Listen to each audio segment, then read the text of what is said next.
Dahil ngayon ay araw ng mga or araw ng kagitingan or yung Day of Valor.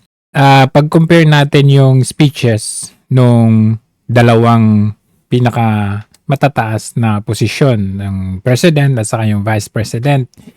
So, sino bang gusto nyong unahin? Ito ba? Ayan ba o si Vice Presidente? But anyway, just to give a bit of background dito nga sa araw ng kagitingan. Actually, involved na naman dito yung Amerika eh. Kaya nga ito ay maging batayan sana natin na huwag tayong basta-basta papasakop dito sa Amerika. Kasi historically, akala natin having Americans on our side, mananalo tayo sa gera. Ang nangyari kasi niyan, first nung kailan ba? 15 centuries or 16 centuries, 1521, di ba?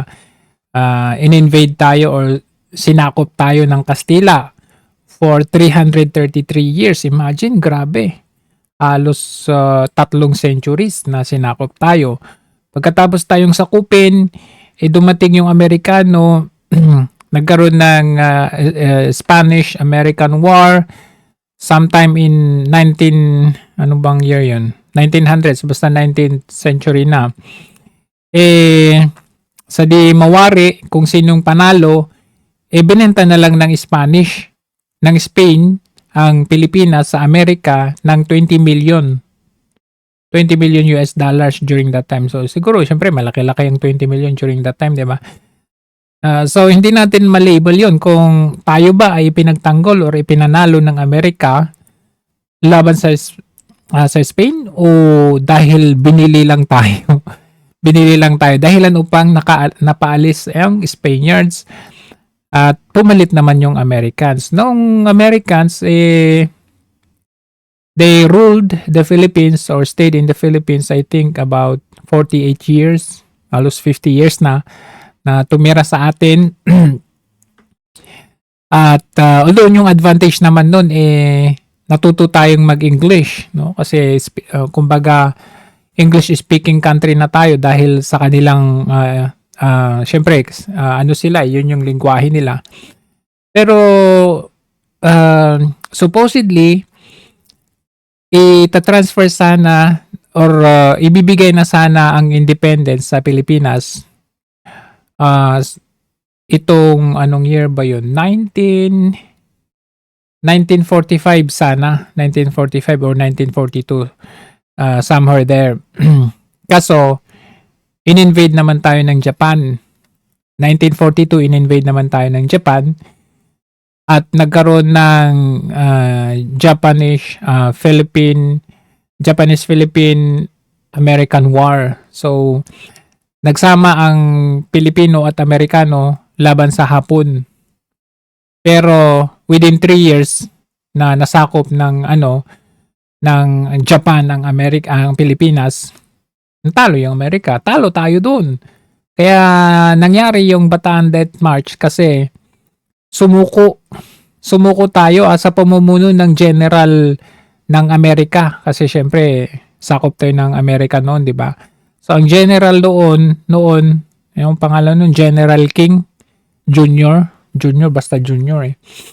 General King, sumuko.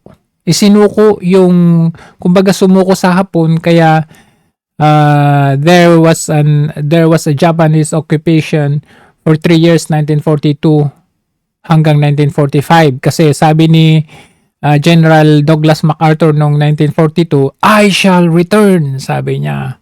So bumalik siya after 3 years yun. Bumalik siya ng 1945, doon na natalo naman ang Japan. So yun yung Bataan Death March kasi nung sumuko ang Pilipino at Amerikano, about 70,000 na Filipino soldiers.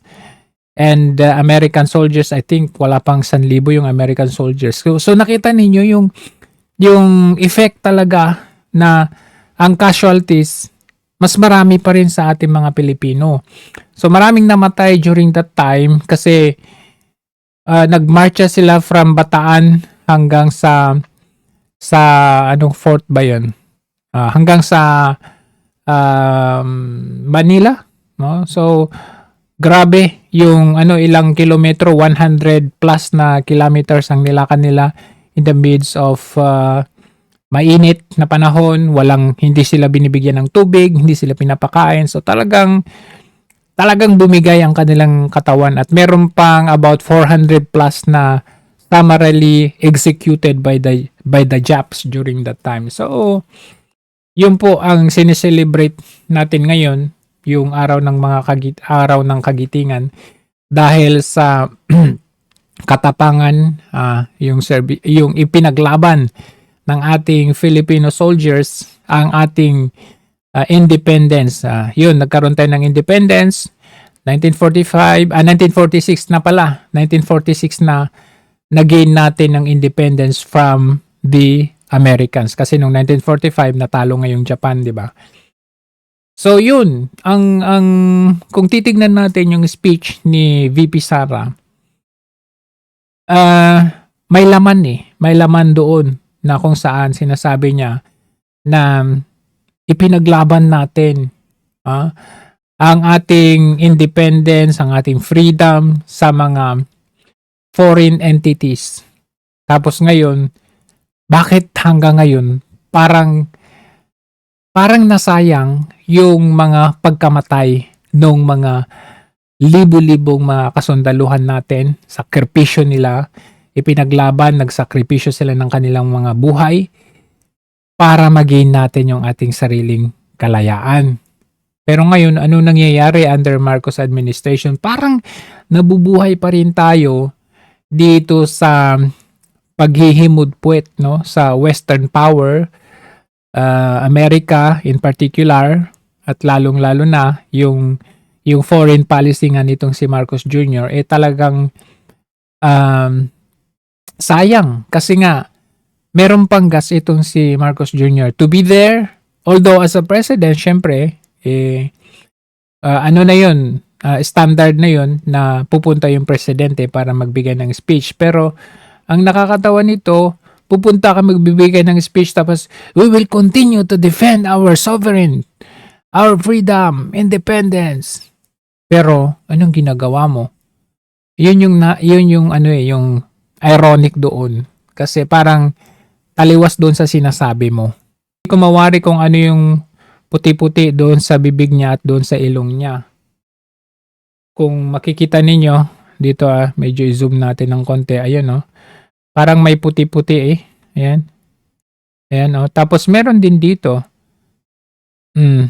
Pag sinisinghot niya, pumapasok ayan yan. Yung bibig niya, hindi ko mawari kung ano yung mga substance yan.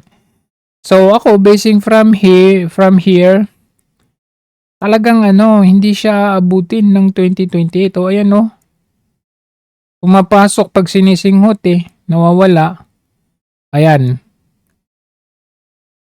Ayan pati dito sa ilong, pag sinisinghot niya, gaganon siya, nawawala.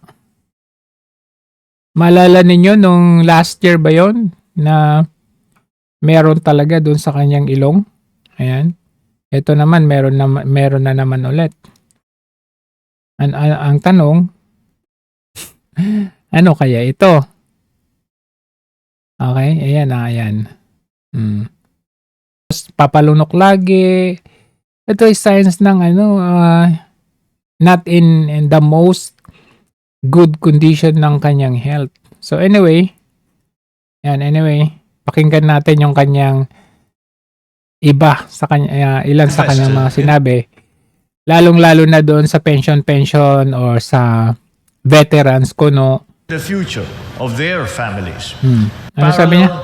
896 pensioners.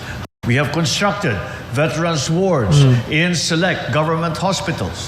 We have constructed. Diyan pa lang pambubudol na yan A monthly average of 146,896 pensioners have all received their benefits.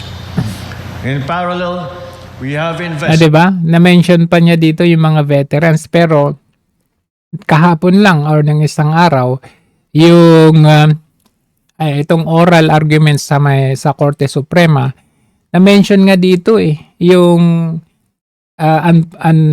yung program funds inilagay sa unprogram appropriations, which is, anong ibig sabihin nun?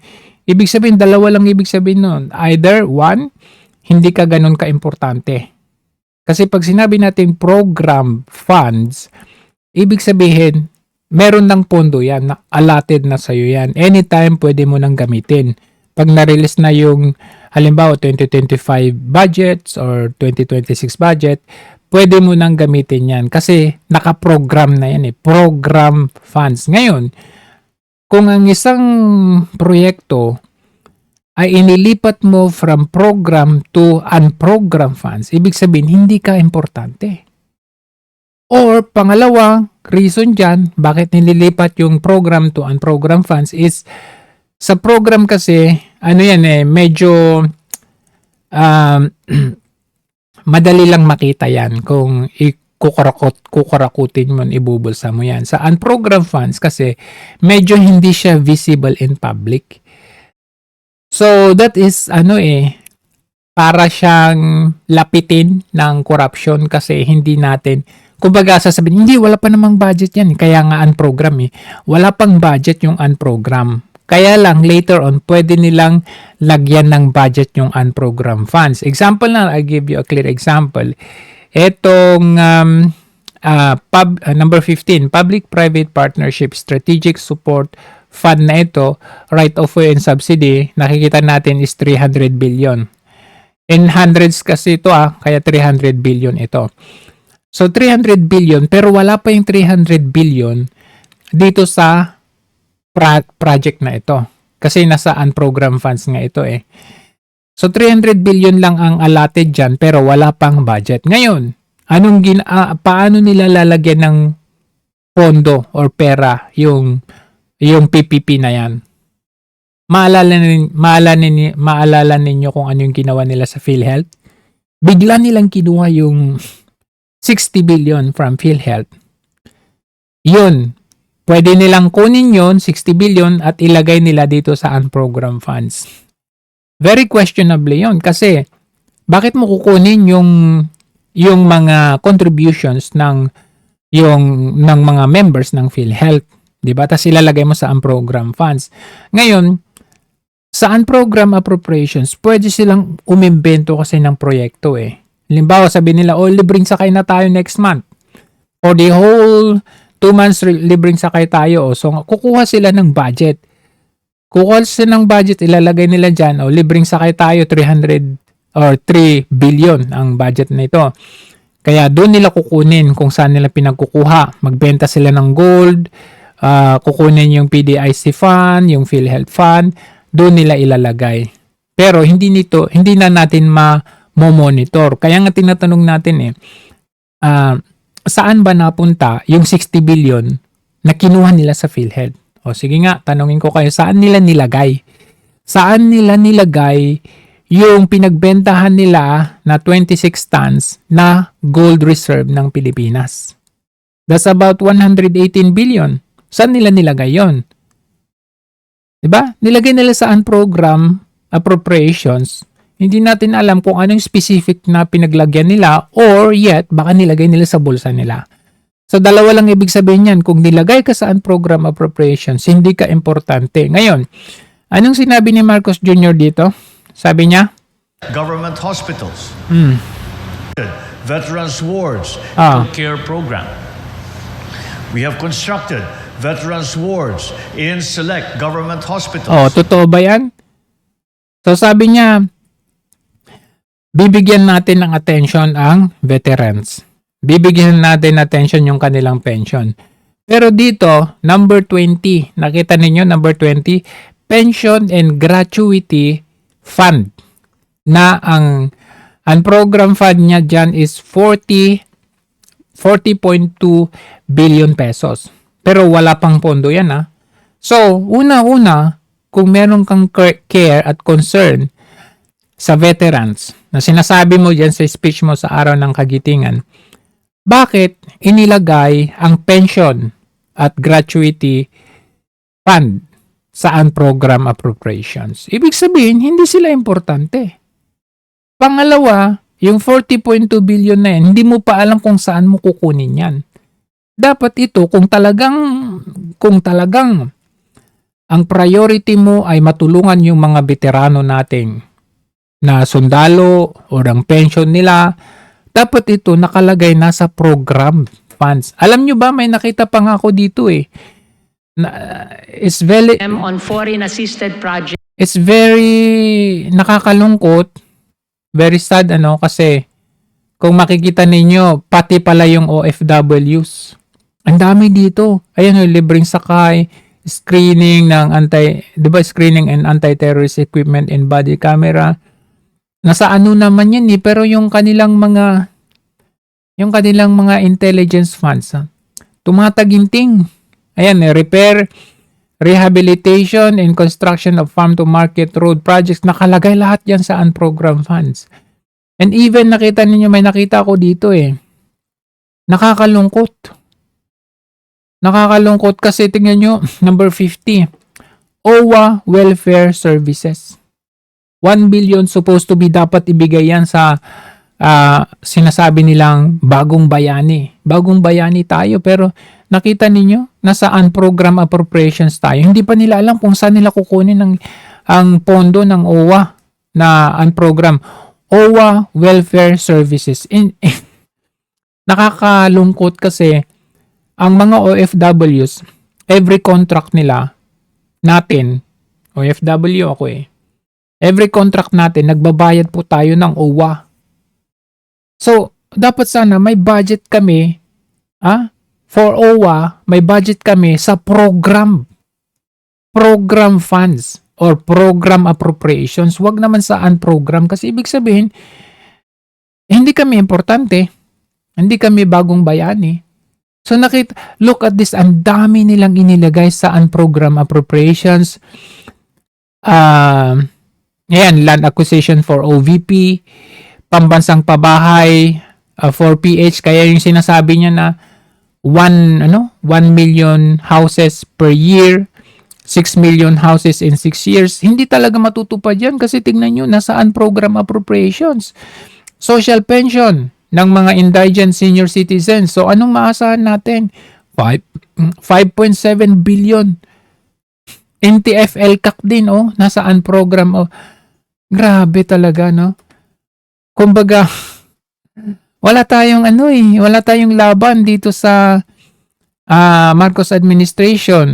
Panay Guimaras Negros nasa unprogram appropriations. Dapat ito nasa program funds ito dapat kasi dapat ito yung sabi niya nga ay pinalitan niyo yung build to build better more. Hindi siya build better more lesser walang build, walang better at walang more. Tingnan niyo, Panay Guimaras kaya hindi matapos-tapos yan. Yung Panay Guimaras na bridge na yan.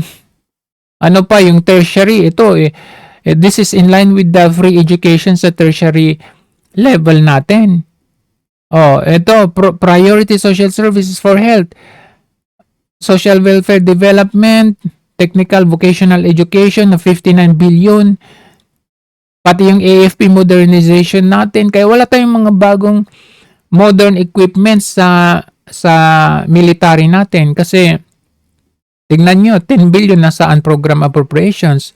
And just kanina may nakita akong viral video na nagtitraining yung mga sundalo, parachute, 3 sila na disgrasya. Tapos sasabihin ni Browner na we will provide the most advanced military service. Pero tingnan ninyo, nasa unprogrammed appropriations yung AFP natin. Halos lahat, hindi natin mawari talaga itong administrasyon nito. Ito, hindi na natin panunuorin kasi panay pangguguyo lang ang sinasabi niya rito. Kumbaga, wala ba sa puso? Samantalang pag si VP, makita ninyo yung unang araw pa lang, early in the morning, meron na siyang pahayag na ganito. Tingnan nyo, very, meaningful. Dahi wa barakatuh. Madayaw, ug maayong adlaw kaninyong tanan. Magandang araw sa inyo lahat. Kaisa ko ang buong bansa sa paggunita ng Araw ng Kagitingan. Ngayong araw, binibigyang pugay natin ang mga magigiting na kawal na nanindigan sa bataan. Ang kanilang sakripisyo ay hindi lamang pagpapakita ng lakas militar. Ito ay isang dakilang pagpapatunay ng pagmamahal sa sariling bayan. The Day of Valor reminds us that our freedom was bought at a high price. High price. It is a reminder that the defense of our republic Kasi noong araw, binili tayo. Ibinenta po tayo. is a continuous duty that falls upon every generation. Today, valor is found in our courage to protect our sovereignty and our discipline to uphold the rule of law. Ang tunay na kagitingan ay matatagpuan sa ating matibay na paninindigan na protektahan ang ating soberanya. Wala yun si Marcos Jr. Protektahan ang ating soberanya. Pero anong nangyayari sa ngayon? Ang anumang pagtatangka ng mga banyagang institusyon na manghimasok sa ating hustisya ay isang tuwirang hamon sa kalayaang ipinaglaban ng ating mga bayani sa bataan. May kakayahan tayong pamunuan ang ating sarili at pairalin ang ating sariling mga batas sa ilalim ng ating sariling mga hukuman. Pairalin ang ating sariling batas sa sarili nating hukuman. Doon pa lang anong ginawa nila kay PRRD. Nagpasakop po tayo sa banyagang hukom. Ano-anong klaseng pamumuno yun ng gobyerno? Pinaglaban tayo ng mga sundalong Pilipino noong araw. Dahil tayo po ay sinakop. Anong ginawa nila? Kastila, Amerikano, Hapon, nagtatag sila ng sarili nilang korte, batas sa Pilipinas. At inimpose nila yon doon sa mga taong taga roon. Nanalo tayo, we have gained independence and freedom from them. 333 years, 48 years, 3 years in total. Nakuha natin ng kalayaan dahil sa kagitingan ng mga sundalo. Tapos ngayon, hindi ba? It's very ironic na pinaglaban tayo tapos ngayon, nagpapasakop tayo sa kanila. So itong speech niya, ito pa lang nagpapatunay lamang o nagpapakita lamang ng simbolismo ng pagiging traidor natin sa sarili nating bayan. Ang meaning ng kanyang sinasabi, binenta po natin yung sarili nating kalayaan dahil lamang sa sarili nating interes. Kagaya ng ating mga bayani sa bataan, huwag tayong sumuko. Kita nyo yan? Ano nangyari? Alam nyo, ganito kasi yan eh. Pumunta ang Amerika sa Pilipinas, sinakop tayo. Binili tayo from Castilla. And with the presence of Americans, we thought that we will be protected. But when Japan invaded the Philippines, biruin ninyo, Japan. In-invade niya ang Pilipinas. Nanalo sila. And actually, tayo po, we were led by the Americans during that time. So ang mga Pilipinong sundalo sumusunod sa general na Amerikano. Ngayon, lalaban tayo pag sinabi ng general na, sige, laban tayo hanggang sa huli. Pero anong ginawa ng general ng Amerika? Hindi, susuko tayo. We will lay down our arms. So sumuko. Sumuko ang Pilipino under the order of an American general. Tapos ngayon, maghihimutpwet tayo sa Amerika na ang ginawa naman nila karuwagan yung ginawa nila. Bakit? Kasi kung Pilipino ang general doon, siguro walang sukuan hanggang sa huli. Imagine, 75 or 70,000 Filipino soldiers. ang namatay, I think, or ang sumuko pala, led by American general. O hindi, namatay yun. Namatay. 70,000 na namatay. 70 to 75,000 na Filipino soldiers ang namatay sa Bataan Death March. Ilan lang namatay sa Amerikano? Wala pang 1,000. Siguro mga 400. O didihado tayo doon. Kumbaga, ang nagpasuko sa atin, Amerikano. Tapos ngayon, kaya nga nakikita ninyo ngayon na, di ba? Nakikita niyo yung atras abante na move ng Amerika dito sa US-Israel-Iran war na ito. Biruin ninyo, malakas silang bansa. Pinakamalakas na military power sa buong mundo. Pero, bakit? Hindi niya mapa-open ang Strait of Hormuz. Diba, ang dami pa niyang sinasabi na, pag hindi niyo i-open ng Strait of Hormuz, in 48 hours, pagdating ng 48 hours, extend pa namin ng 10 days. Pagdating ng 10 days, extend pa namin ng Ngayon, extend daw nila, peace talks muna daw sila. Kumbaga, historically, Americans, lagi po silang talo sa digmaan. In fact, even sa Vietnam War. Tapos, anong ginagawa ni Marcos Jr.? Nagpalagay siya ng additional 4 EDCA bases. Sabi nila hindi daw US bases yon. Anong tawag nyo doon? Andun yung mga armas nila. Nagpalagay siya ng ganun on a pretext na pati humanitarian aid kasama doon.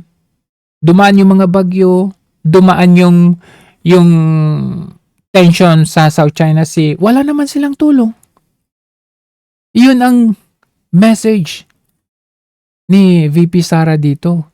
Taliwas doon sa pinagsasabi ni Marcos Jr. na, we will put up hospitals for the veterans. Pero makita ninyo, nilagay nila sa unprogram appropriations yung dapat na program funds para sa mga veterano. So ano yun, pambubuladas lamang ang pinagsasabi mo, ginagawa mo, salita ka lang pero wala naman sa gawa. Harapin natin ang mga hamon ng ating panahon, taglay ang parehong diwa ng katatagan. Harapin natin at panindigan natin dapat. Hindi yung atras abante tayo or kasi nasasama tayo sa kaduwagan Ang isang matatag, ligtas at tunay na malayang Pilipinas. Isang makabuluhang pagunita ng araw ng kagitingan sa inyong lahat. Sa kanyang pagdalo, ganun din ang kanyang mensahe. Madayaw, ugmayong adlaw kaninyong tanan. Magandang araw sa inyong lahat. Welcome to the Araw ng Kagitingan commemoration of the city of Davao. As we commemorate Araw ng Kagitingan, we honor the courage, sacrifice, and unwavering patriotism of the Filipino soldier. We remember those who stood their ground in the face of overwhelming odds, who chose duty over comfort, and who offered their lives so that future generations could inherit a nation worth living and fighting for. Sadly, the state of our nation today reveals how we failed the Filipino soldier. Yun. We failed. Actually, the government failed. Yung sacrifices ng mga soldiers natin noong araw. Kasi, sabi ko nga yan, sinuko natin. Kumbaga sa kasabihan na isinuko ang Bataan. Pero sumuko sa Bataan ang mga Filipino soldiers until we gain independence. Tapos ano nangyari ngayon? Sinusuko naman ni Marcos Jr. ang kanyang bayag sa Amerika. The Constitution envisions a nation that is independent, self-reliant, and guided by a clear and principled foreign policy. Clear and principled foreign policy. Ano yon? Yung Duterte foreign policy. Anong ginawa niya? Yun yung literal Hindi sinabi ni PRRD yung friend to all, enemy to no one. Pero yun ang kanyang ginawa. Kung makikita niyo like Vietnam, meron silang 4 no's. Bawal sa kanila yung may pinapanigang bansa. Kasi sila friend to all, enemy to no one sila. Bawal din sa kanila yung maglagay ng any bases sa kanilang bansa. So, Amerika man yan or ibang bansa man yan, ayaw nilang maglagay ng ganun, para mapanatili mo yung friend to all, enemy to no one. Panahon ni PRRD, although minumura niya si Obama, saka si Biden o kung sino man yung president, si Trump pala yung president noon. Minumura niya si Obama, minumura niya yung UN, pero kung ano yung status quo, ano yung halimbawa, meron pa ring yung trade deal ng US at ng Pilipinas, tuloy pa rin naman yun. Pero ang hindi niya pinayagan yung EDCA base. Kumbaga, yung EDCA bases na inactivate ni Pinoy, naging inactive siya kasi pinatay niya Although nandyan pa rin sila, nandyan pa rin yung 5 EDCA bases ng panahon ni Pinoy, pero hindi yan nila magamit under Duterte administration. Pinaka-worst, nung naging Marcos administration na, bukod sa na-activate yung 5 na yun, dinagdagan pa niya ng 4.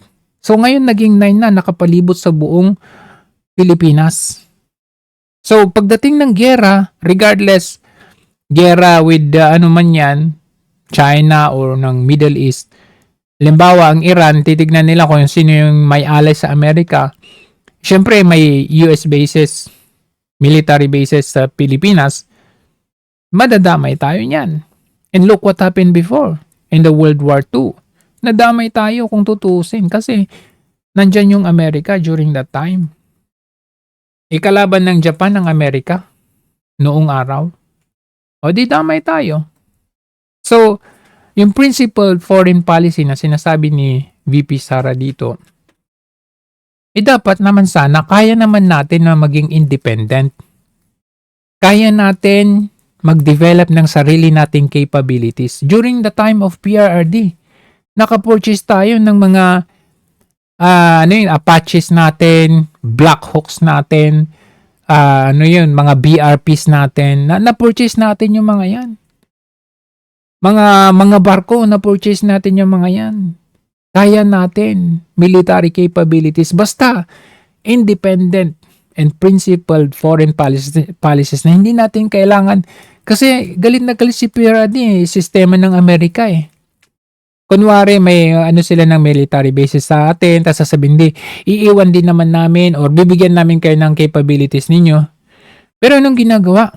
Binibenta yung mga bulok nilang kagamitan. So anong ginawa ni PRRD nung time niya? Nag-purchase siya sa ibang bansa ng mga bago. Ayun ang yun yung principle na foreign policies natin na hindi mo kailangang, although mas malapit siya sa China at Russia kasi kapitbahay natin lalo na yung China. Yung Amerika ang layo-layo. Kumbaga, kanino ka ba mamimili makipagkaibigan? Dito sa kapitbahay mo na malapit lang, anytime pwede mong abutan ng food, pwede kang abutan ng food, o yung pagkalayo-layo na bully na walang ginawa kundi gera or away sa kanto, di ba? Lalo na pag economy ang pinag-uusapan natin. Yet, in the absence of a coherent and truly independent foreign policy framework, our soldiers are often left navigating conflicts shaped by external pressures. Kasi nga, anong ginagawa ng administrasyong ito? Ginagalit nila tayo ng ginagalit. Dapat magalit tayo sa China. Oh, in talks na sana dapat ang oil exploration together with China. Pero ano nangyari? Oy, may kanya-kanya ganito na, oy, biglang mag-uusap tapos biglang, ay, kaduda-duda sila, baka may plano sila. Oh, so ano nangyari? May recent lang na ang China nagpakawalan ng fare sa ating kasundaluhan na naglalayag or lumilipad dyan sa may South China Sea. Ngayon lang yan Kasi, kumbaga, paano na tayo pagkakatiwalaan ng mga ibang bansa, lalo na ang China? Kasi, ganito yung sinasabi natin sa harap, pero sa patalikod, tinitira natin sila. Parang ang Iran din, ayaw din na magtiwala sa Amerika kasi how many bilateral talks na ang Iran at ng Amerika, pero bigla nilang binomba ang Iran at pinatay yung leader nila. So parang sa kanila, may phobia na sila na ayaw na nilang magtiwala sa Amerika kasi traitor, kumbaga. So ganun din ang niyan ang impression ng China sa atin. Alam niyo yun, na sinasabi natin, oh, ba't ganun sila? Kasi hindi nila tayo maintindihan. Ang daming forces, alam niyo yun, ang daming sumasali ba para magkaroon pa tayo ng conflicts kung ano ba talagang stand natin, ano ba yung foreign policy natin as Filipino, as one country. Kasi pa iba-iba, sabi ng presidente, in-talks na tayo sa oil exploration. Tapos sasabihin ng mga senador o mga ganito, ay kaduda-duda yan. So parang alam mo yun, wala tayong isang boses na ano ba talaga ang stand ng Pilipinas. So magulo talaga. Kawawa dito yung mga Navy, Coast Guard, Army, yung mga sundalo natin. Kasi sila sumusunod lang naman sa utos ng higher up. Rather than national interest.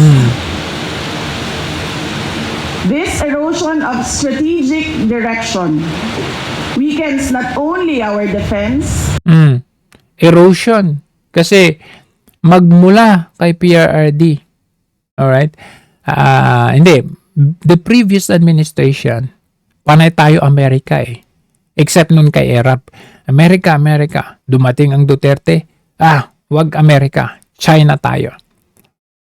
Tapos ngayon, bumalik na naman tayo sa Amerika. So, erosion of strategic directions weakens our defense. Bakit? Kasi sunod-sunuran tayo sa Amerika. Pero may history ang Amerika na iiwan tayo sa ere. So,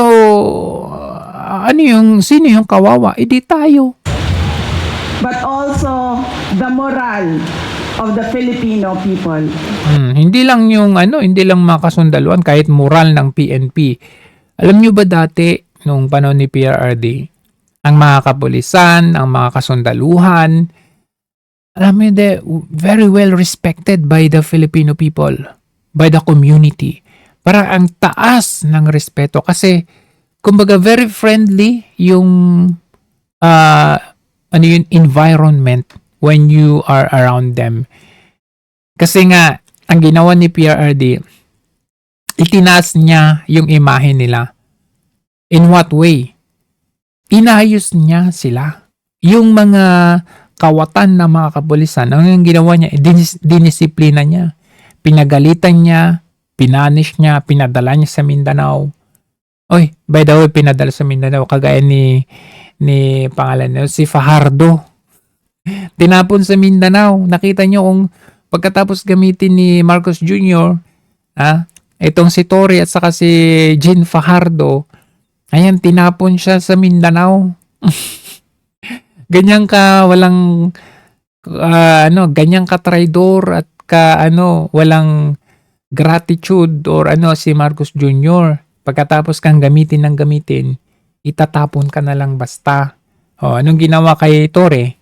Tinanggalan siya ng 4 stars at ginawa na lang siyang taga-walis ng kalsada. So, yun ang nangyari dyan. meantime, we are witnessing the creeping return of insurgency in various parts of the country. Kita nyo? I mean, ito lang insurgency. 55 years. Naghari-hari yung mga rebelde na yan sa Pilipinas. Pero pagdating ni PRRD, crippled yung mga yan. Humina. Nabawasan na yung mga insurgencies sa buong Pilipinas. Dahil anong nangyari? Kusa silang bumababa sa bundok, sumusuko dahil sa pangako ng gobyerno na i-rehabilitate ang kanilang pamumuhay at dinggin kung ano yung problema nila. At isang ang nagpapatunay dyan, si Ka Eric. Marami sila.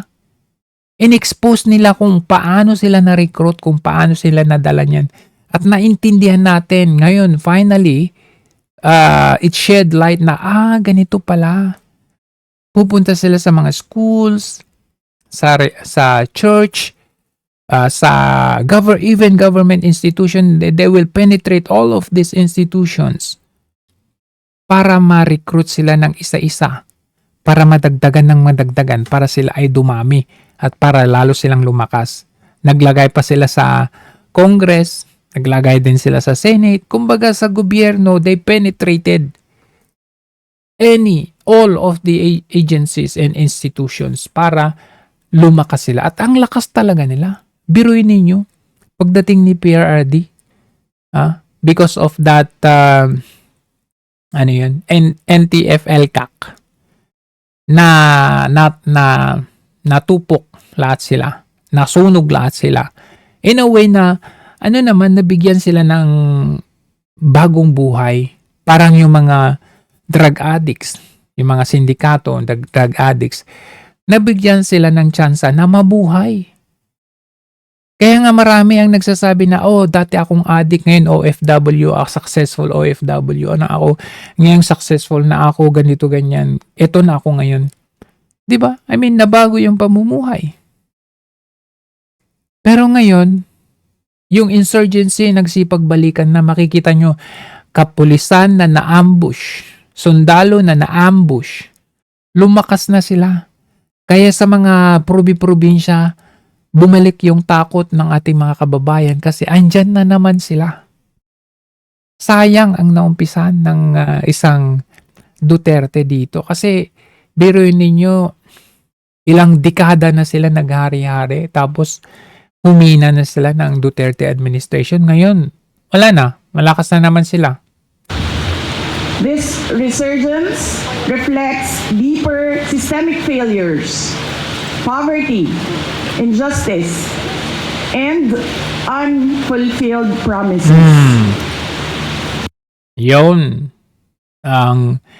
Ang result din kasi ng isang failed na pamumuno ng Marcos administration. Kasi nung panahon ni PRRD, kumbaga sustentado yung mga yan.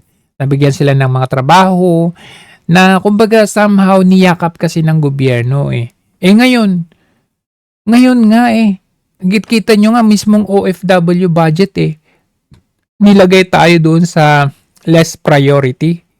So OFW na may ambag, ginawa tayong less priority. Yung pa kaya, yung mga rebelde. I mean, NTF-ELCAC na dapat budgetan. So ano na mangyayari? Yung mga sumuko na dapat i-sustain yung kanilang pamumuhay or yung rehabilitation sa kanila, nawala na sila ng budget. So, babalik yung mga yan. Babalik sila sa bundok.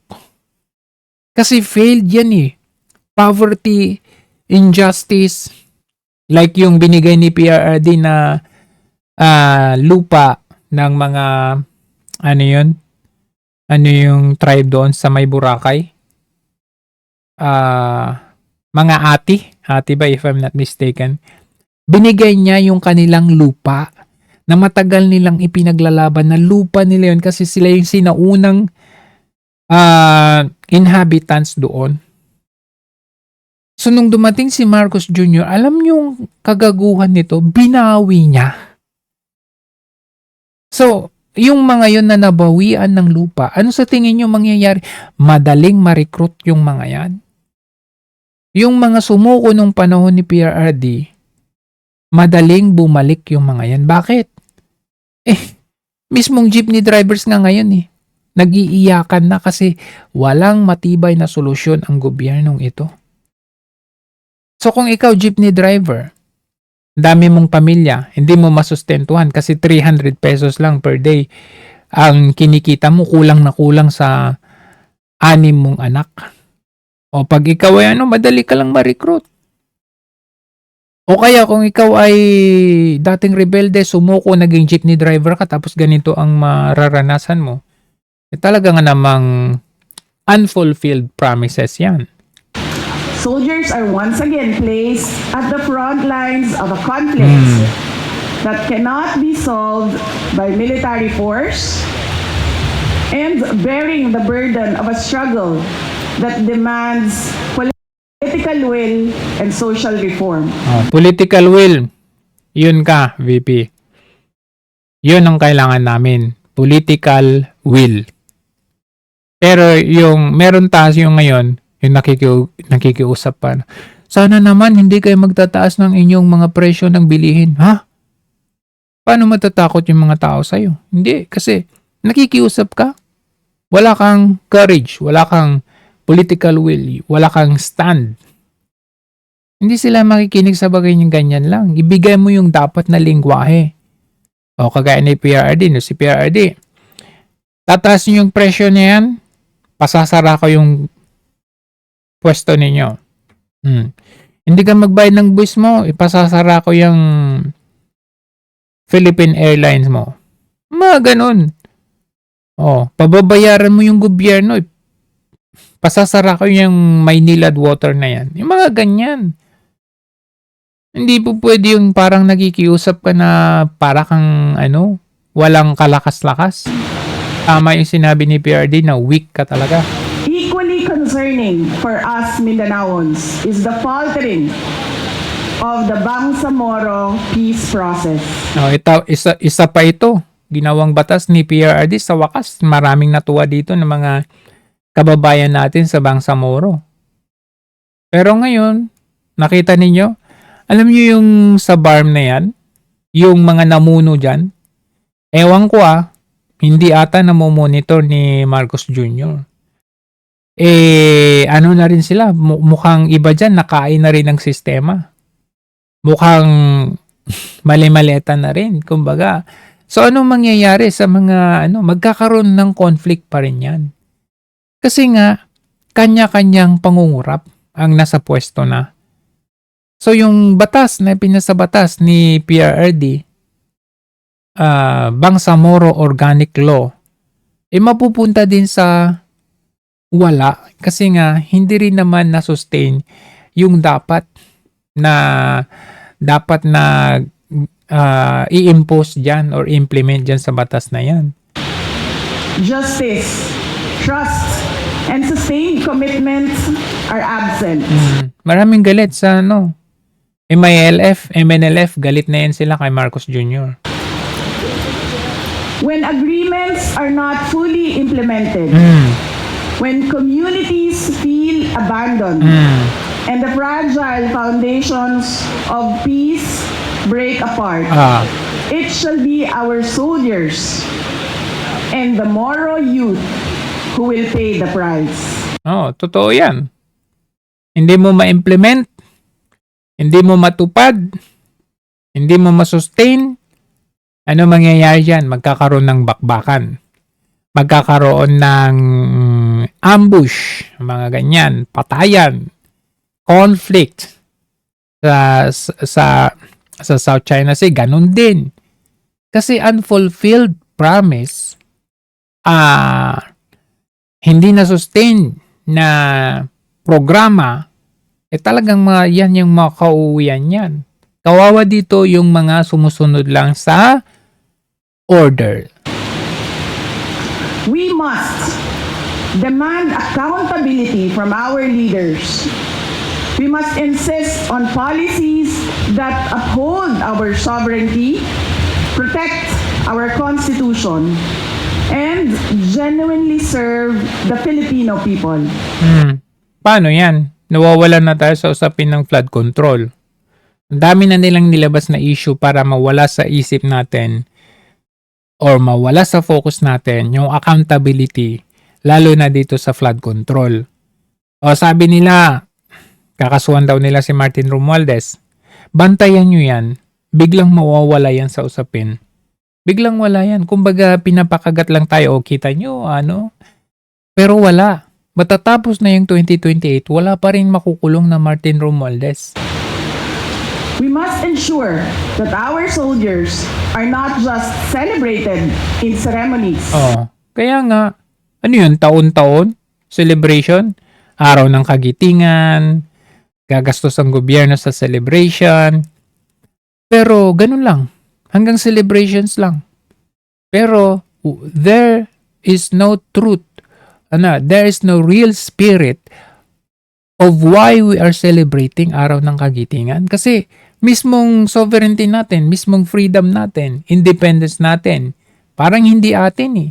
Actually, mismong yung mga normal lang na tao na parang like example na lang sa sa paglabas ng bansa.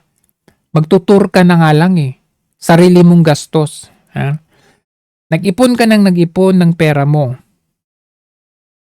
Nakabili ka ng ticket, air ticket, nakabili ka rin ng hotel accommodation mo, gusto mo lang naman mamasyal dito sa Hong Kong. As tourist, regalo mo sa sarili mo. Tapos pagdating mo dyan sa NAIA, pagpasok mo sa immigration, ang dami nilang tanong, sa anong trabaho mo? Ano yung pupuntahan mo dun sa Hong Kong? O baka maghanap ka ng trabaho. Una-una, pakialam mo kung maghanap ng trabaho. Walang may bigay trabaho sa Pilipinas. 'Di ba? Tapos bigla ka nilang offload. Bigla ka nilang hindi palusutin. Nasaan yung kalayaan natin? Nasa constitution natin yan. The right to travel. 'Di ba? I mean, parang ano yun? Papasok para kang nasa audition? Na kapag hindi ka pumasa sa audition, offload? 'Di ba? I mean, baga ano rito yung there is no real freedom.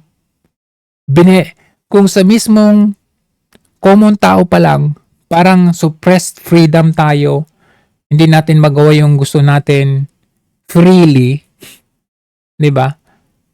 Tapos how much more diyan sa alam mo yung ginagawa natin na parang himudpwet tayo sa West.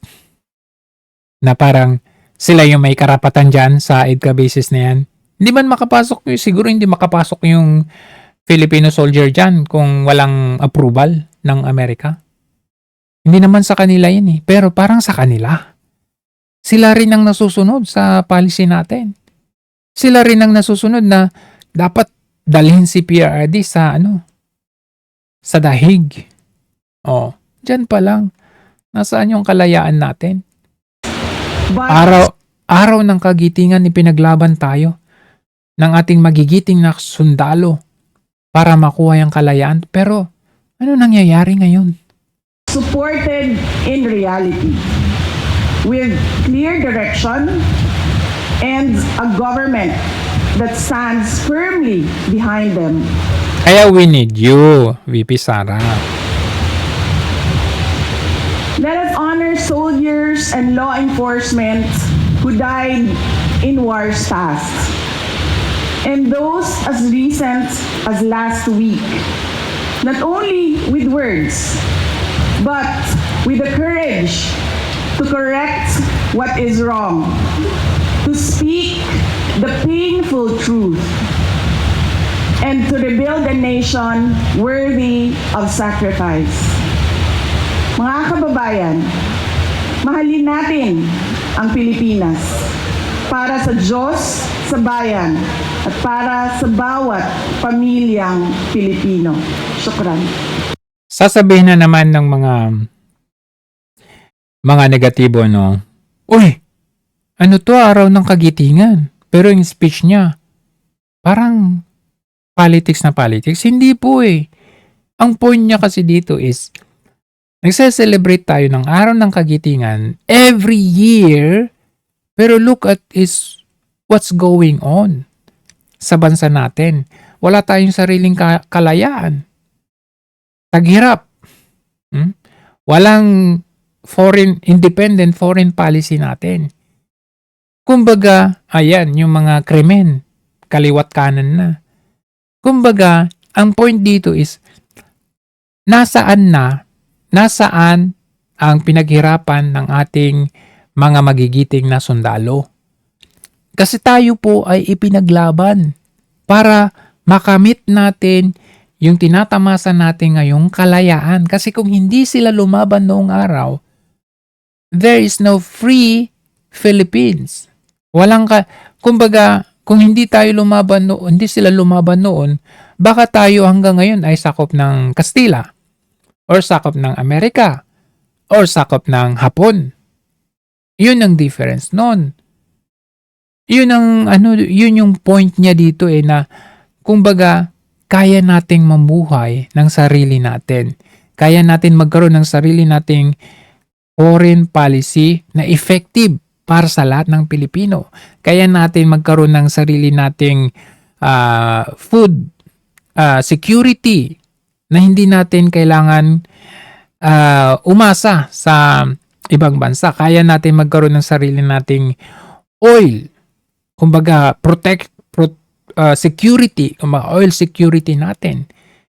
Kung tayo lang ay nagtatrabaho sa tama. Yun ang point niya dyan Kasi saan pupunta kung hindi rin natin mahalin ang sariling ating bansang Pilipinas? Yun ang point dyan. Si Marcos Jr. Panay siya flowery words na, tatayo tayo ng ospital pero wala namang ospital. Tatayo ng ganito pero wala naman siya talagang matibay or alam mo yun yung makita mo na infrastructures na naipatayo niya. Wala kang makitang ganun Diba? Kita nyo, wala din ganitong pa-interview si Marcos Jr. The state of the nation has failed. Si VP, after niyang mag-speech sa event, may pa-interview pang ganito. Although, hindi ito, I think, ambush interview ito kung tutuusin. The Filipino soldier. Kung nakikita nyo, there is an absence. Yan kasi ang gusto din ng taong bayan. Yung visible ka, accessible ka, yung manggaling sa iyo mismo. Manggaling sa bibig mo. Kasi kung ang message mo ay lalabas pa sa bibig ng kagaya ni Auntie Claire, ay tignan mo ang nangyayari. Pumapangit yung imahe ng PCO, pumapangit din yung imahe ng presidente kasi ang pinaglalabasan ng mensahe mo ay mabahong bunganga. Eto, straight from her mouth. So, yun yung legit. Whatever comes out from her mouth, yun na yun kasi siya mismo nagsasalita.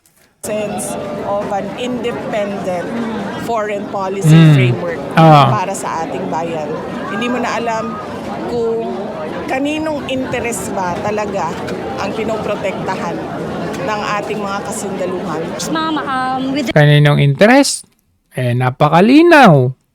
Kaninong interest? Kasi, tingnan nyo, pagkatapos niyang pumuntang Amerika, pagbalik niya, 4 additional EDCA bases. Yung taong tumulong sa kanya, Duterte, para siya maging presidente, tinraidor niya. Ipinagkanulo niya ang freedom ng isang former president sa banyagang hukom. So, anong interest doon, di ba? Ano yung kapalit para traidorin niya yung taong nagpalibing sa kanyang tatay?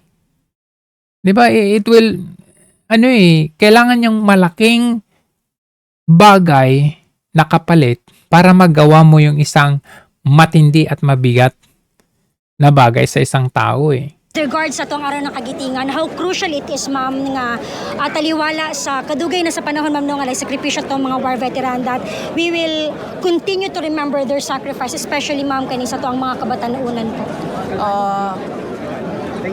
Okay. Napakahalaga ng ating commemoration ng Araw ng Kagitingan ngayong araw na ito dahil kailangan natin maalala at kailangan malaman ng ating mga anak yung sakripisyo ng sundalo para tayo ay mamuhay ng mapayapa dito sa ating bansa. Pero sabi Walang karte-ate si Vive, no? Walang payong. May nagbubulong kanina, ba't walang payong? Pero okay lang yan sa kanya, oh. ko nga kanina doon sa aking speech, sadly, the state of the nation has failed the Filipino soldier. Kung nakikita nyo, there is an absence of an independent foreign policy framework para sa ating bayan. Hindi mo na alam kung kaninong interest ba talaga ang pinoprotektahan ng ating mga kasundaluhan. Pangalawa, yung dahan-dahan na pagbalik ng insurhensiya. No? Nakikita natin na merong mga iba't ibang... Actually, hindi dahan-dahan, VP. Talagang, siya, hindi siya gradually, kundi talagang biglaan eh. Hindi siya dahan-dahan. Bumulusok. skirmishes sa mga lugar at nakikita natin doon ang recruitment ng ating kabataan dito sa grupong NPA. At pangatlo ay yung faltering ng Bangsamoro peace process. Nakikita din natin dito na na-agitate na yung Oo, nagagalit na yun sila. grupo ng MILF dahil hindi na nasusunod kung ano man yung mga napag-usapan. It's just a matter of when. When na naman sisiklab yan. Kasi yung mga rebelde nagsipagbalikan na, yung MILF it is just a matter of when na lang. Yung alam mo yung boiling point na reach na. At nakikita nila mabagal yung pagbabago doon sa kanilang lugar. Thank you, ma'am. We have Sir Argil from GMA. Sir Argil? Ma'am, good morning po. Ma'am, napapatuloy po na crisis ngayon, lalo na sa energy at sa langis, ma'am. Ano po yung dapat na hakbang na gagawin pa ng pamahalaan kung maibsan itong nararamdaman ang kahirapan ng ating mga kababayan? Sa crisis ng langis, ma'am, ano pa dapat ang gawin ng ating pamahalaan upang maibsan yung nararamdaman kahirapan ng ating mga kababayan? Paniwala ko kung ang tanong is ano pa dapat ang ginagawa ng pamahalaan, ay dapat tanungin natin ang ating Pangulo. No? Ano bang ginagawa niya para tulungan ang mga kababayan natin na tinatamaan o nahihirapan dahil dito sa epekto ng krisis sa Middle East. Thank you. Last question. VP, sa latest WR numero survey, you are leading for the Presidential Days 2028. Any comment? Ano nga ba ang kanyang ginagawa? Wala. Alam niyo, sa totoo lang, sinabi ko na dati, no, ako mismo hindi ako nagpapasurvey. Dahil unang-una mahal yung pagpapasurvey. At pangalawa, itong Mahal pa lang. survey na ito, hindi natin alam kung totoo ba talaga yung kanyang data, kung ano yung nakikita dyan sa iba't ibang komunidad natin sa buong bansa. Pero sabi ko nga, lagi, nagpapasalamat ako at kami sa tanggapan ng pangalawang Pangulo sa patuloy na suporta at pagtitiwala ng ating mga kababayan sa aming kakayahan para magbigay ng makatotohanan na serbisyo. Right. Thank you. Thank you. Yun na. Sabi niya, yun lang. Yan yung difference. Alam niyo, pag ito yung klase ng presidente na entertain yung lahat ng katanong mo, unfiltered hindi kailangan alamin kung ano yung mga katanungan. Regardless, personal man yan. Even personal, sasagutin niya yan. Yung tipong siya pa yung magsasabi na, yun lang. Wala na kayong katanungan. Eh si Marcos Jr., tatalikuran ka na lang bigla niyan. Pag tinanong mo siya ng Mr. President, hindi po ba kayo magpapa-hair follicle test? Bigla kang tatalikuran yan. Pero pag si VP Sara, tanungin mo ng ganyan, sige tara. Anytime. Yun lang kita mo kasi kaya nga ang kinaganda ng having a president na yung bang visible ka, yung madali kang ma-access, madali kang kausap, maganda kasi may ganun kasi ang ini-indicate lang nun, transparent ka sa lahat, wala kang tinatago, kumbaga vocal ka, marunong kang humarap sa isang sitwasyon na kahit sa alam mo na hindi yun yung teritoryo mo or hindi yun, kumbaga outside of the box, andun ka pa rin. You would imagine, PRRD, Sara Duterte, pumunta sa Senate hearing, pumunta sa House hearing. I doubt if kayang gawin yan ni Marcos Jr. Ay, ma'am, libreng sakay. Dagdagan ninyo. Libreng sakay daw po, ma'am, magpapatuloy pa po ba daw amidst the oil crisis na ito ang nasinati karon, ma'am? Ang tanggapan ng pangalawang Pangulo ay merong proyekto na libreng sakay para sa lahat. At ito ay isang proyekto na sinimulan namin noong 2022 dahil nakita namin na kailangan talaga ng tulong ng ating mga kababayan in terms of savings sa daily expenses nila. At ito ay tutuloy, lalo na ngayong merong krisis merong sobra at bigla ang pagtaas ng presyo ng mga produkto. VP, update na lang dun sa 2028 elections. May ka na ba, initial list sa 12 senator slate mo or possible mas marami pa sa 12? Wala. Wala pa akong senators. Merong mga nagpahayag na interesado sila na magsama kami kung sakaling ako ay tumakbo at sila din ay tatakbo. Pero kung sasabihin mo na meron na talagang listahan at meron na talagang usapan, walang ganoon para sa senators list sa elections sa 2028. VP, can you name them po? Yung nag-present Marcoleta na yan. Hindi ko sila papangalanan kasi unang-una, matindi at mainit ang politika ngayon. Lahat ng lumalapit, nakadikit, kaibigan ko ay hinaharas, Oo, tama. Inaharas, kinakasuhan. pinafile ng kaso, inaatake. So hindi ko sila papangalanan. Unang-una dahil Biro nyo ito yung maganda at masarap maging presidente kasi mag-isa niya lang nag-declare siya way ahead of time of the coming 2028 na tatakbo siya despite the fact na alam niya nakakasuhan siya, tatakutin siya. Actually, marami na siyang kaso. Tatakutin siya or pagdiskitahan siya. Go! Pero, kita nyo yung mga makatandem niya or sasama sa kanyang slate, hindi niya pangangalanan dahil haharasin, tatakutin, filean ng kaso. So, you would imagine, mag-isa niya lang. Kinakaya niya na parang unbothered siya sa mga kaso, sa impeachment or whatever. Maalala niyo yung sumugod siya sa House.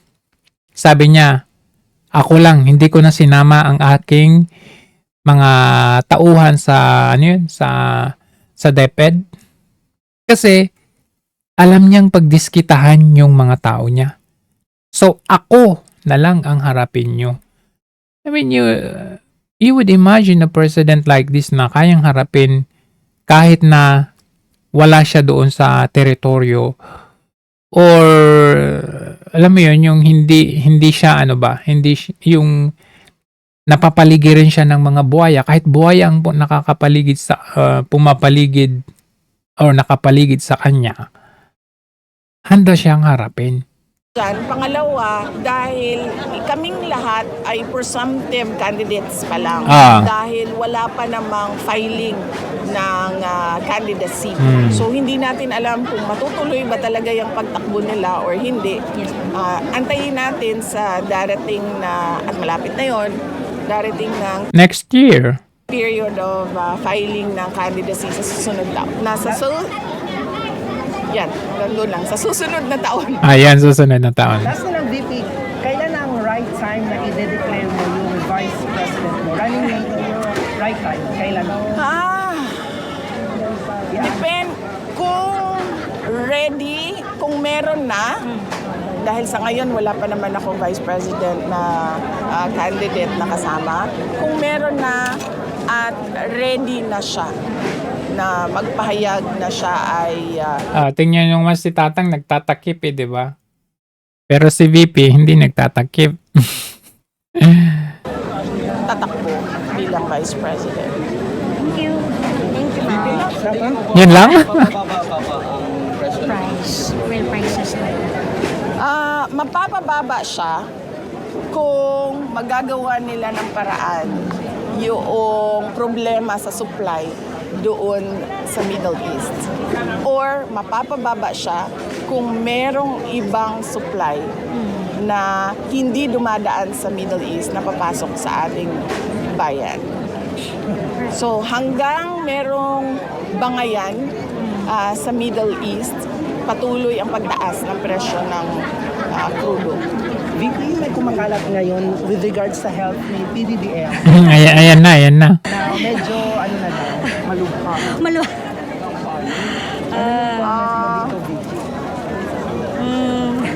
Good luck sa kanya. Thank you. Thank you. Ayan Sadly. Ang bilis ng sagot niya doon Good luck sa kanya. So, tignan natin as a result of this Marcos administration incapacity or inefficient na trabaho, meron nga itong isang criticism sa kanya na mababaw, napakakitid na proposal dito sa kanyang ito si Marcos Jr. sa kanyang response dito sa oil crisis. Tignan muna natin. Oo, kasi at maging clear tayo, kahit nag-declare ng State of National Energy Emergency yung gobyerno, hindi siya State of National Emergency, so hindi operative yung price control sa langis, hindi operative ang price controls to the price act sa basic goods. So clearly, hindi siniseryoso ng gobyerno yung problema kasi yung pangunahing problema ng mga Pilipino, pagtaas ang presyo ng bilihin, hindi yan natutugunan. At ikalawa, kahit pinagmamalaki ngayon na napakaraming binibigyan na suporta sa mga transport groups, huwag natin kalimutan, nung dineclare yung State of National Energy Emergency, sabi niya, magkakasya siya dun sa kasalukuyang budget. Yung budget na yan, niluto noong 2025. Wala pang problema noon. So, ang ginawa nila ngayon, yung normal na ayuda programs, binago yung karatula, sinabing pang-respond dito sa oil price shocks, pero walang dagdag na ayuda actually. Binago na yung karatula. So, para sa amin, kung seryoso yung gobyerno na tulungan ng pinakamahirap na pamilyang Pilipino, kung seryoso sila na yung pinakamahirap ng pamilya, hindi dapat pasan ang bigat ng pag-angkop sa krisis, kailangan ng new and additional subsidies, new and additional budget para doon na hindi natin nakita hanggang sa ngayon. Buti pag-uusapan bukas yung sa House yung mga emergency measures. Kahapon, nag-file na si Senator Legarde ng Bayanihan 3. I think dapat sinusoy ng gobyerno. Lagpasan na nila yung napakababaw, napakakitid ng kanilang mga proposals. Kung alipungatan sila, di isang buwan na rin Medyo sana bumuelo sila dun sa mga kinakailangan na solusyon sa napakabigat ng problema. Solusyon na pinapropose removing excise tax. So parang walang silbi yung national emergency law, no? Kasi actually tinanong ako ng boss ko Sabi niya, your president nag-declare siya ng national emergency law. Kasi inisip ko, ano yung point, di ba? I mean, parang ang dating kasi sa kanila, outside, internationally, parang merong emergency sa atin. Parang taghirap na, parang ganun. Pinipilahan daw yung gasoline station. Parang sabi ko, hindi naman sir. Ano naman siya? Okay pa naman. Kaya lang, ang sa akin, sabi ko, yung law na yun parang wala ding silbi kasi hindi naman na-impose. Hindi rin naman niya na-suspend yung excise tax. So, kumbaga, walang measures talaga para ma-impose yung batas. Para makita natin kung ano ba yung purpose ng law na yun. Kasi nag-declare ka lang. Pero, wala namang, ano yung nangyari after the declaration of national emergency power? Parang ganun. Ano yun?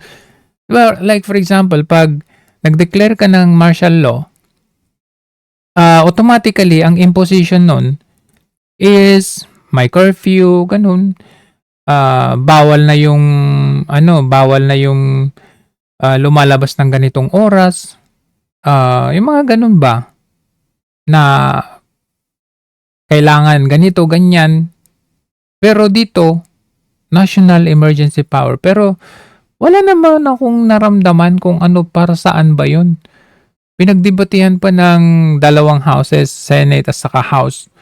Pinamadali ni Marcos Jr. Pero nung naging batas, anyari? Yes. And then subsidies. Anong specifics yun na nabanggit yung subsidies? Kasi ngayon, merong fuel subsidies, Okay. may mga ganon. Sobrang simple yung problema sa pagtaas ng presyo ng oil products. In effect, yung oil import bill ng Pilipinas from about 1 trillion pesos a year last year, pagpalagay natin 50% increase to 500 billion pesos dagdag because of the oil price increases. Ang simple yung tanong sa gobyerno, sino magpapasan ng dagdag na 500 billion peso increase sa oil import bill? Ang tanging pwede gawin ng gobyerno para i-distribute yung 500 billion pesos dagdag oil import bill, bahagi dapat kargahin ng oil firms na nagka-windfall profit sila ngayon because of the replacement cost system, nakalikha ng 47 billion pesos in windfall profits ang mga kumpanya in just the first month of the crisis. That's 1.5 billion pesos in extra profits a day ang kinitan nila because they're selling dear for products they bought cheaply. So para sa amin, malaking bahagi dapat ng pagbabalikat ng additional 500 billion peso oil import bill dapat pasa ng mga oil companies. Ikalawa, mahirapan yung ordinaryong Pilipino sumabay kung wala silang dagang trabaho. Bumagsak pa nga yung trabaho nitong Enero, kung maalala natin. So kinakailangan po na ng gobyerno yan. So apart from rendahan yung oil firm sa pagtaas ng presyo, apart from pagpasa ng bahagi ng pag-absorb ng cost sa oil companies, ikalawa, kailangan talaga ng makabuluhang subsidyo, ayuda sa lahat na nangangailangan. Hindi pwede yung magkasya sa kasalukuyang budget na meron sa AX Tupad. Before naman gagastusin yan Yun pala yun. Parang ni-recycle lang nila yung AX Tupad. Yung budget doon. Yun na yun. Tama siya parang ni-rebrand or ni-rename lang nila. At saka tama siya, domino effect dapat ito. Hindi lang yung nung una pa nga, tricycle driver So sabi naman, paano naman kami jeepney driver? Tapos binigyan yung jeepney driver. Ang tanong, paano naman kami dito sa Iloilo, sa Cebu, sa Davao, sa Baguio City? Di ba parang sa sentro lang siya. So, hindi siya solution on a national scale kasi pili lang lugar, pili lang kung sino mabibigyan. Ang daming pumili, hindi naman nabigyan. So, hindi siya talaga solution pang buong bansa. Solution lang siya sa sentro, sa Metro Manila lang o kung saan si Marcos Jr. Yun lang naman yun. So, if ever ang ginawa niya is subsidize lahat, no? Like for example, bigyan ng tama sabi niya kasi meron naman palang stock amount ang mga kumpanya. Dapat pinagalitan ni Marcos Jr. itong mga kumpanya, huwag kayong magtaas kasi meron kayong stock. At meron pang stock na pwede nyong ibenta, parang ganun. Hindi nyo itataas nyo kaagad. Mga ganun. Or if not, isubsidize niya lahat or subsidize niyang gasoline company para hindi nila itaas, para lahat ng magpagasolina whether ano man yan, basta lahat ng magpagasolina mabibigyan ng discount. Kumbaga lahat makinabang. Pero dito sa style ng ayuda na ito, kung sino lang yung isinulat ni Kapitan, isinulat ni Mayor, yun lang, makikinabang. Kailangan palawakin yung budget para sa ayuda programs para lahat na nangangailangan mabibigyan ng sapat na ayuda sa buong panahon na kailangan nila. Kasi sir said kulang ang mga binibigay na ayuda ngayon. Oo, at hindi talaga pwedeng sabihin ng gobyerno sa kanyang Declaration of National Energy Emergency, this shall be implemented using existing appropriations. Yung appropriations na yan, niluto sa panahon, wala pang krisis. So para sa amin, maganda yung mga proposals like sa Bayanihan 3 bill, mag-explore ng bagong revenue measures. At nasa panahon na, nung COVID pa pinopropose ng ibon, ubis sa mga bilyonaryo, natuwa kami, yung Bayanihan 3, may proposal, ubis sa bilyonaryo. Sa amin, napaka-straightforward, pwede maglagay ng dagdag na pera sa bulsa sa mga nangailangan, kunin sa bulsa sa bank accounts sa mga hindi naman mararamdaman yung pagbawas ng kaunting kita nila, kaunting yaman nila. Sir, yung wealth. Wealth tax. Okay. Sir, may another related topic lang din na So anyway, dahil yan sa kakulangan sa solusyon ng Marcos administration, talaga nga naman sumadsad. Bumulusok, bumaba. Usapang survey, bumulusok ang approval and trust ratings ni Pangulong Ferdinand Marcos Jr. sa unang quarter ng 2026 o unang 3 buwan ng taon. Sa survey ng pahayag ng publiko sa Asia, mula sa 22% noong fourth quarter ng 2025, bumagsak sa 19% ang respondents ang sumasang-ayon o approve kay PBBM. Habang nabawasan din ng 2% ang Kawawa namang approval rating. dating 15% ng respondents na naniniwala sa Pangulo na ibig sabihin, nakamit lamang niya ang 13% sa nasabing panahon ng survey. Ang baba naman. Tinukoy naman ng Social Research Institution ang 3 dahilan kung bakit sumadsad ang approval at trust ratings sa Pangulo. Una, kabiguan ni PBBM na papanagutin ang mga sangkot sa flood control controversy na mayroong 23%. Ang pagpayag na makulong si dating Pangulong Rodrigo Duterte sa detention cell ng International Criminal Court sa The Hague, 16%. At hindi maawat na pagtaas ng presyo ng mga produktong petrolyo. Isinagawa ng publiko sa Asia ang Kawawa naman yan. I mean, sa lahat ng naging presidente, pinakamababa itong ano niya. Ito nga, nangangamba eh. Itong malaking epekto to sa mga sa mga mananakay kapag ito ay natuloy talaga. Marami sila nito transport group sa bansa para ikasaang malawakang tigil pasada sa sandaling hindi masunod ng pamahalaan ang dalawa nilang kahilingan, kabilang ang maibalik sa dating presyo ang kada litro ng mga produktong petrolyo. Ang detalye hati ni TJ Mendoza. Kumbaga, may nakamba muling ano na to, domino effect na. Paisa-isa hanggang sa dumami na malawakang epekto nito sa ekonomiya ng Pilipinas. Talagang babagsak na ekonomiya ng Pilipinas pag ganitong patuloy na mangyayari sa atin. Pasada.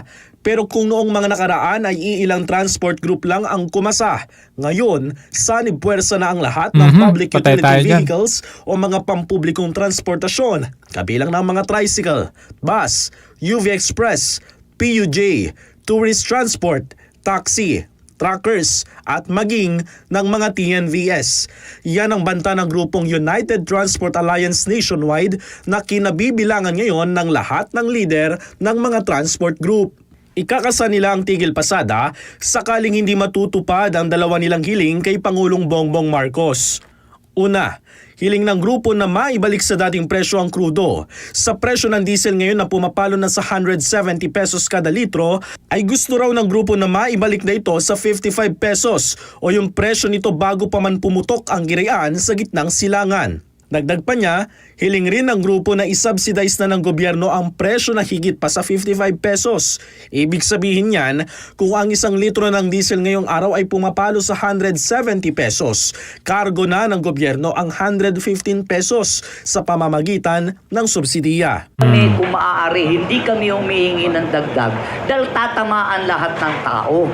Mas lalong babagsak, magbabangkarote ang gobyerno. Una, paano magtataas ng mga sweldo? Ito lang ho ang nakikita naming solusyon. Subsidiya. At kung hindi raw mapapahintulutan ng Pangulo ang unang hiling, may pangalawa pang opsyon para sa mga grupo. Kung sakaling hindi mapagbigyan ang unang kahilingan, bagamat mabigat na pasanin ng ating milyon-milyong mananakay ay hilingin po ng alyansa ang taas pamasahe sa lahat ng pampublikong transportasyon. Nagbigay na raw ang grupo sa Pangulo ng kanilang position paper kung saan idinitalya na nila ang kanilang mga gustong mangyari sa sektor ng Nako! Hindi yun papayag. Si Marcos pa, walang pakialam yan eh. Tatawa lang yan ng hehe, gaganon lang yan. At hindi lang yan hindi lang mga transport, pati nga sa sasakyang panghimpapawid, nangangamba, ganun talaga. The Philippine carriers are suspending more flights to the Middle East amid heightened security risks in the U.S.-Iran conflict. Cebu Pacific says flights to and from Dubai are canceled through April 30 with possible extensions, while flag carrier Philippine Airlines is halting services to Dubai and Doha until May 31 and to Riyadh until April 9. Workers traveling between job sites and home. The 6-week war has raised pressure on airlines. Alright, so ayan. Yan po, epekto ng ng kapabayaan ng isang administrasyong ito. Araw ng kagitingan, nawawalan ng saysay yung mga kagitingan ng ating mga sundalo noong araw.